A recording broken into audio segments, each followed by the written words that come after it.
नमस्ते, सदावत्सले मातृभूमि, जय हिंद दोस्तों कैसे हैं आप सब लोग। दोस्तों दिन भर क्या रहा स्पेस, डिफेंस और इंटरनेशनल गलियारे से इस वीडियो में एक एक करके जान लेते हैं। सबसे पहले अपडेट की बात करते हैं तो वो कश्मीर को लेकर आ रही है।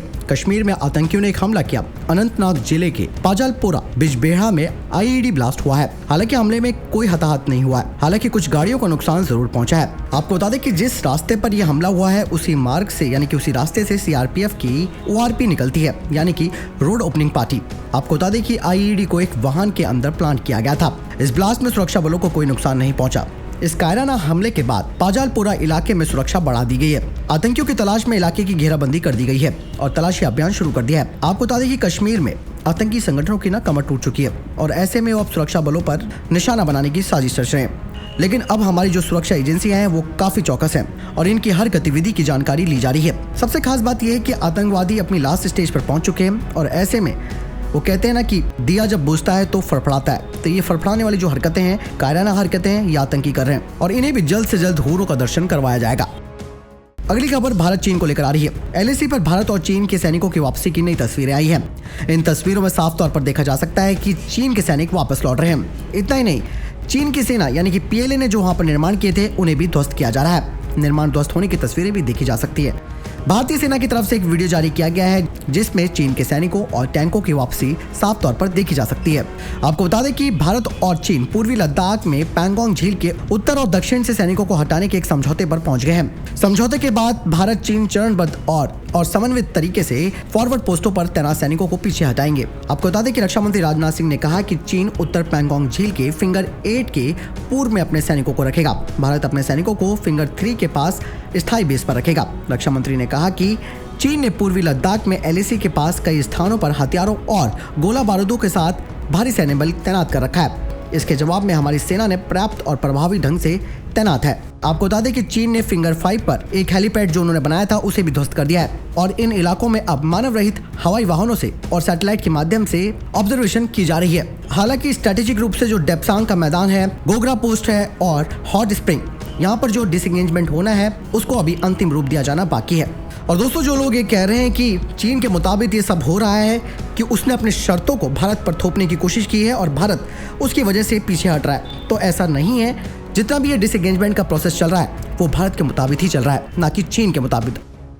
अगली update Bharat Myanmar Kaladan project को लेकर आ रही है। विदेश मंत्री एस जयशंकर और जापानी राजदूत सातोशी सुजुकी ने गुवाहाटी के कार्यक्रम में कई बातों को सामने रखा। विदेश मंत्री एस जयशंकर ने कहा कि Kaladan multimodal transit transport project विभिन्न चुनौतियों के कारण देरी के बावजूद भी अंतिम चरण में है। उन्होंने महसूस किया कि म्यांमार में साथ ही उन्होंने कहा कि म्यांमार में सैन्य तख्तापलट का कलादान परियोजना पर प्रभाव पड़ेगा।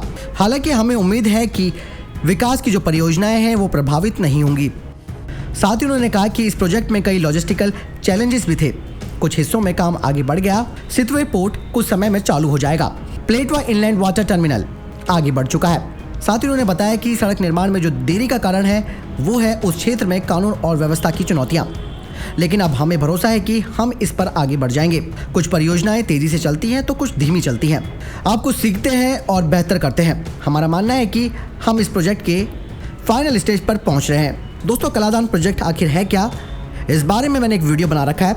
इसका लिंक मैं आपको डिस्क्रिप्शन बॉक्स में भी दे दूंगा और आप आई बटन पर क्लिक करके इस प्रोजेक्ट के बारे में जान सकते हैं।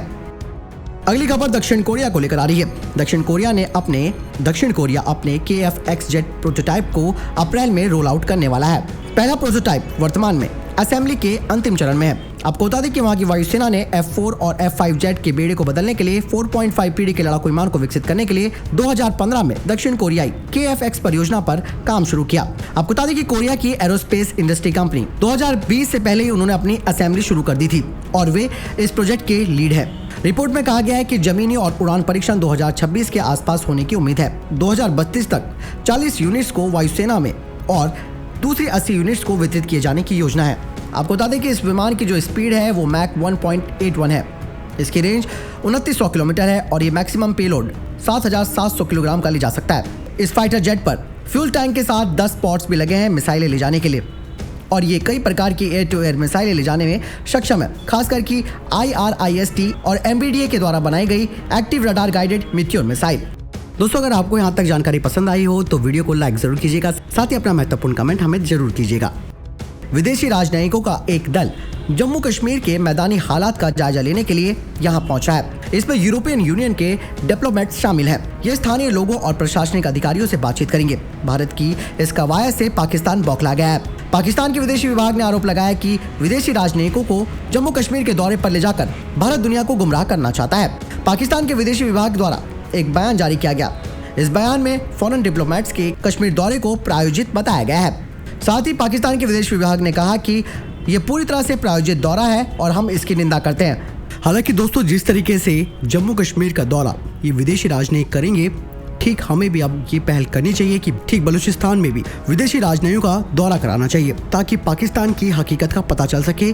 जो बलूचिस्तान में वो मानवाधिकारों का उल्लंघन कर रहा है वो दुनिया देख सके और बलूचिस्तान को एक फ्री देश बनाने में उसकी मदद कर सके। दोस्तों आपका क्या कहना है इस बारे में, आप कमेंट सेक्शन में लिखकर जरूर बताएं।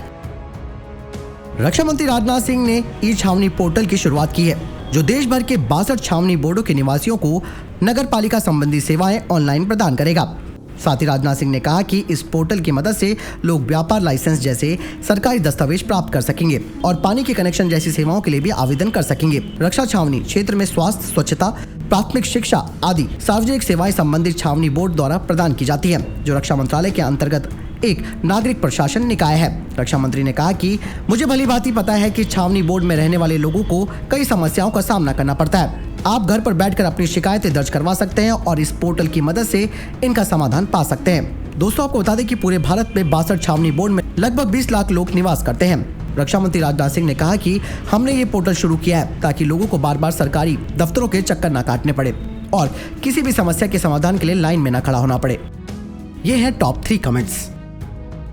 तो दोस्तों ये थे अभी तक की टॉप डिफेंस और स्पेस अपडेट्स। वीडियो के संबंध में कोई प्रश्न, जवाब या आपको कोई सवाल है, आप कमेंट सेक्शन में लिखकर जरूर पूछ सकते हैं। और आप में से जो लोग हमारे इस चैनल पर नए हैं वो कृपया करके इस चैनल को सब्सक्राइब जरूर कीजिएगा, साथ ही इस वीडियो को शेयर करना ना भूलिएगा।